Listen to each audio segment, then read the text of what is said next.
Hello friends, I am Neha. Welcome to hitech study channel. तो चलिए शुरू करते हैं DSSB के प्रीवियस ईयर क्वेश्चन पेपर की प्रैक्टिस। आज जो ये पेपर मैंने लिया है ये TGT मैथ्स का जनरल पेपर हिंदी लिया है। स्टार्ट करते हैं। क्वेश्चन 1, उल्हाना शब्द का तत्सम शब्द बताना है। उल्हाना का तत्सम जो होते हैं वो संस्कृत के शब्द होते हैं। हमेशा पेपर में एक या दो तद्भव तत्सम आते ही हैं। उल्हाना का तत्सम होता है उपालंब, और जबकि ये जो अवक्षेपण है, अवक्षेपण का अर्थ होता है बादल से गिरना। अवक्षेपण का अर्थ होता है बादल से गिरना। शिकवा शिकायत मतलब शिकवा करना, और उपालंब होता है उल्हाना करना। ओके, नेक्स्ट क्वेश्चन, उपसर्ग वाला सही शब्द बताना है। उपसर्ग वाला, अब जो ये पहला शब्द है दयावंत, इसमें कोई उपसर्ग नहीं है। ये दयावंत शब्द में कोई उपसर्ग नहीं है। भारी शब्द में भी ना तो कोई उपसर्ग है और ना ही कोई प्रत्यय है। अब जो ये शब्द है सहर्ष, इसमें सह उपसर्ग है और हर्ष शब्द है, तो ये सहर्ष उपसर्ग वाला शब्द है, तो यही करेक्ट आंसर है। अब जो ये शब्द है तैराक, इसमें कोई उपसर्ग नहीं है। ओके, नेक्स्ट क्वेश्चन, सही विकल्प चुनना है हमें संधि विच्छेद का। ये जो शब्द है इति ऐसे लिखा जाता है। ये इति और आदि, ये होती है यण संधि। अब जो ये ई है और आ है, हमेशा ध्यान रखिए जो संधि में दोनों पद शब्द होते हैं, दोनों का कुछ ना कुछ अर्थ होना चाहिए, या फिर कोई एक उपसर्ग हो और या प्रत्यय हो। अब इति ये तय में ई है और आ, ई और आ मिलकर या बनाते हैं। ई और आ मिलकर या बनाते हैं। इस तरह ये जो ई है, ई में जो ये तय है, इसका ई अगर निकल गया तो ये आधा तय बचा। इस तरह इत या, और इधर से आ हट गया, क्योंकि ई और आ हटाए हमने, तो ई और आ से बना या, और इधर बचा है दी। ऐसे शब्द बना है इत्यादि, तो इसका करेक्ट शब्द ये है इत्यादि। ये है यण संधि का उदाहरण। नेक्स्ट क्वेश्चन, ये भी संधि है, वधूर्जा।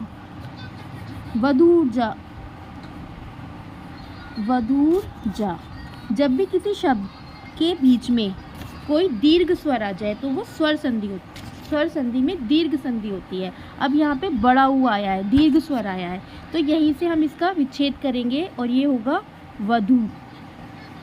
वधु और ऊर्जा। वधु धन ऊर्जा, ये होगा वधु धन ऊर्जा।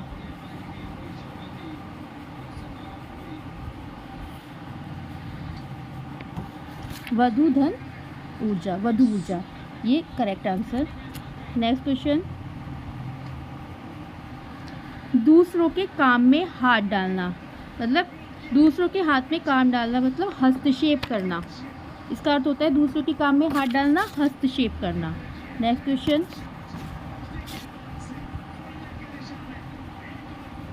शब्द युग्म का सही अर्थ बताना है। शब्द युग्म का सही अर्थ, अब जो ये शब्द है ताप का अर्थ होता है, ताप मतलब ऊष्मा या गर्मी, इसको हम आँच भी बोल सकते हैं, आँच। और तप का अर्थ होता है तपस्या। तप क्या है? तपस्या करना। तो ताप का अर्थ है आँच और तप का अर्थ है तपस्या। शुद्ध शब्द का सही विकल्प बताना है। अभी ये देखिए, पहला शब्द दिया है इन्होंने मौलिक। ये मौलिक में एक मात्रा लगाई है, जबकि मौलिक ऐसे लिखा जाता है, तो ये शुद्ध शब्द नहीं है। उसके बाद अनुदित भी शब्द होता है, अनुदित मतलब जो उदित ना हो, पर यहाँ पर इन्होंने इसको अनुदित, जो ये इस तरह से बनता है बड़ा ऊ लगकर, अनुदित इसका करेक्ट होगा। ये शुद्ध नहीं है। अनुदित का अर्थ होता है अनुवाद किया हुआ। उसके बाद सार्वजनिक बिल्कुल सही लिखा हुआ है। उसके बाद आधुनिक में हमेशा छोटी ई की मात्रा आती है। आधुनिक, छोटी ई की मात्रा आती है। नेक्स्ट क्वेश्चन है, दिए गए शब्द का समानार्थी जो शब्द नहीं है वो बताना है। शब्द है दिल लगी। दिल लगी मतलब हास परिहास, ठिठोली, हंसी ठिठोली, मजाक करना, ये सब दिल लगी के समानार्थी शब्द है। जबकि ये जो तरफ है, तरफ का अर्थ होता है और, तरफ, किसी की तरफ, तो इसका सही आंसर हुआ तरफ। नेक्स्ट क्वेश्चन, लड़कियां गाना गा रही हैं, इसमें वाक्य के काल के भेद को बताना है। लड़कियां गाना गा रही हैं, जो काम हो रहा है वो वर्तमान में हो रहा है, वर्तमान काल में हो रहा है, पर ये काम जो है ये अपूर्ण है, पूर्ण नहीं है। जबकि पूरा पूर्ण होता है तो हम बोलते हैं चुकी थी, गाना गा चुकी थी, तो होता है ये पूर्ण भूतकाल। पूर्ण भूतकाल कब होता है? जब गाना गा चुकी थी बोलते। अब ये है अपूर्ण वर्तमान काल, गाना गा रही है, वो गाना गा नहीं चुकी नहीं है, गाना गा रही है। ओके, नाउ नेक्स्ट क्वेश्चन,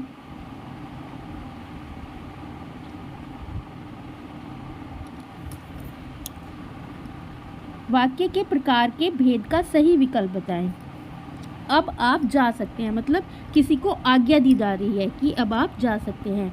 विस्मयादिवाचक नहीं है, संकेत वाचक भी नहीं है, इच्छावाचक भी नहीं है, ये आज्ञावाचक वाक्य है। नेक्स्ट क्वेश्चन, 4 विकल्पों में से उस विकल्प का चयन करें जो दिए गए वाक्य के भेद का सही विकल्प है। रीना अस्वस्थ होने के कारण कल विद्यालय नहीं गई थी। ये एक ही वाक्य है। जब कोई भी वाक्य एक ही वाक्य हो, मतलब 2 वाक्यों से जुड़कर ना बना हो, तो वो सरल वाक्य होता है। रीना अस्वस्थ होने के कारण कल विद्यालय नहीं गई थी, ये एक वाक्य है, इसलिए ये सरल वाक्य है। मिश्र वाक्य में 2 वाक्य आपस में जुड़ते हैं और जो दूसरा वाक्य होता है वो पहले पर आश्रित होता है। जबकि संयुक्त वाक्य में जो संयुक्त वाक्य भी 2 वाक्यों से मिलकर बना होता है और दोनों ही वाक्य अलग अलग होते हैं। नेक्स्ट क्वेश्चन, निम्नलिखित में से सही तद्भव तत्सम युग्म की पहचान कीजिए। इसमें हमें तद्भव तत्सम युग्म की पहचान करनी है। ये देखिए, फर्स्ट है कंघी। तो कंघी क्या है? कंघी है तद्भव, और ये इसका तत्सम होता है कंक्ति। इसका तत्सम होता है कंक्ति। तो ये कंघी जो है ये तद्भव शब्द है और इसका तत्सम है कंक्ति। तत्सम जो होते हैं वो संस्कृत के शब्द होते हैं, तद्भव जो होते हैं वो हिंदी के शब्द होते हैं। अब सेकंड देखते हैं, कूदना। कूदना जो है ये तद्भव है और इसका कूदना का तत्सम होता है कूर्दन। कूर्दन, तो ये भी रॉन्ग है। कूदना का कुक्षी नहीं होता, कुक्षी होता है पेट, और कूदना का तत्सम शब्द होता है कूर्दन। ये कई कति, ये बिल्कुल सही है। कई जो है ये तद्भव शब्द है और इसका तत्सम होता है कति। अब ये नेक्स्ट होता है इलायची। इलायची का तत्सम होता है एला। इलायची का तत्सम होता है एला। और जबकि ये अम्ली का तत्सम शब्द है पर इसका तद्भव होता है इमली। इमली का तत्सम होता है अम्लिका। ओके, नेक्स्ट क्वेश्चन, 4 विकल्पों में से उस विकल्प का चयन करें जो सही विराम चिन्ह युक्त वाक्य का सही विकल्प है। फर्स्ट, पानी पीकर राधा की माँ बोली। अब उसके बाद जो ये दिया हुआ है ये योजक चिन्ह है और उसके बाद जो ये लगाया हुआ है ये उद्धरण चिन्ह है, महाराज। फिर ये आया है हमारा अल्प विराम, महाराज के बाद है ये अल्प विराम। ये यहाँ तक बिल्कुल ठीक है। इससे तो दवाई की गंध आ रही है, पर ये यहाँ पर इन्होंने जो उद्धरण चिन्ह है इसको बंद नहीं किया है, इसलिए ये रॉन्ग है। सेकंड, पानी पीकर राधा की माँ बोली, योजक चिन्ह, उसके बाद उद्धरण चिन्ह, महाराज, अल्प विराम। इसमें तो दवाई की गंध आ रही है, यहाँ पर इन्होंने पूर्ण विराम नहीं लगाया, तो ये भी रॉन्ग है। थर्ड, पानी पीकर राधा की माँ बोली, इसके बाद योजक चिन्ह और यहाँ पर लास्ट में तो पूर्ण विराम भी है, उद्धरण चिन्ह को बंद भी करा है पर यहाँ पर उद्धरण चिन्ह नहीं है। नेक्स्ट, पानी पीकर राधा की माँ बोली, उसके बाद योजक चिन्ह यहाँ उद्धरण चिन्ह और अल्प विराम, इसमें तो दवाई की गंध आ रही है, पूर्ण विराम और फिर ये उद्धरण चिन्ह को बंद भी किया गया है, तो यही राइट है। नेक्स्ट क्वेश्चन, मुहावरे का सही विकल्प, 2.5 दिन की हुकूमत। 2.5 दिन की हुकूमत का अर्थ है कुछ दिन की शान शौकत। नेक्स्ट क्वेश्चन, लोकोक्ति का सही अर्थ बताना है। टके की मुर्गी 9 टके वसूल। यहाँ पे गलत लिखा हुआ है, टके की मुर्गी 9 टके वसूल। कम कीमती वस्तु अधिक मूल्य पर देना। नेक्स्ट क्वेश्चन,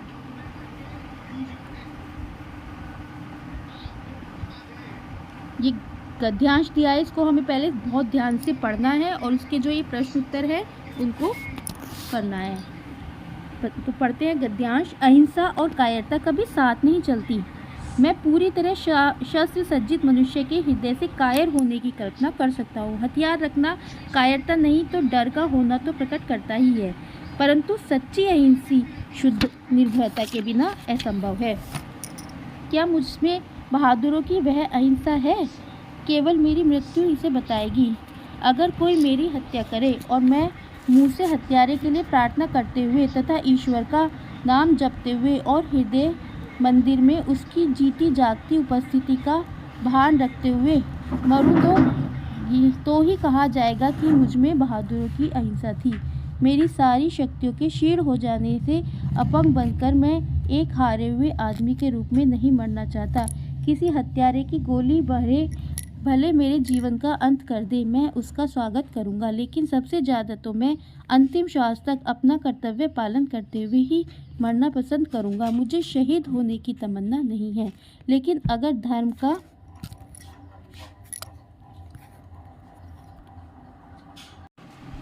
रक्षा का उच्चतम कर्तव्य पालन करते हुए मुझे शहादत मिल जाए तो मैं उसका पात्र माना जाऊंगा। भूतकाल में मेरे प्राण लेने के लिए मुझ पर अनेक बार आक्रमण किए गए हैं, परंतु आज तक भगवान ने मेरी रक्षा की है और प्राण लेने का प्रयत्न करने वाले अपने किए पर पछताए हैं। लेकिन अगर कोई आदमी यह मानकर मुझ पर गोली चलाए कि वह एक दुष्ट का खात्मा कर रहा है, तो वह एक सच्चे गांधी की हत्या नहीं करेगा, बल्कि उस गांधी की करेगा जो उसे दुष्ट दिखाई दिया था। अब देखते हैं इसके प्रश्न। अनुच्छेद के अनुसार सच्चे रूप में अहिंसावादी बनना किसके बिना संभव नहीं है? अनुच्छेद के अनुसार सच्चे रूप में अहिंसावादी बनना किसके बिना संभव नहीं है? अहिंसा और कायरता कभी साथ नहीं देती, किसके बिना संभव नहीं है?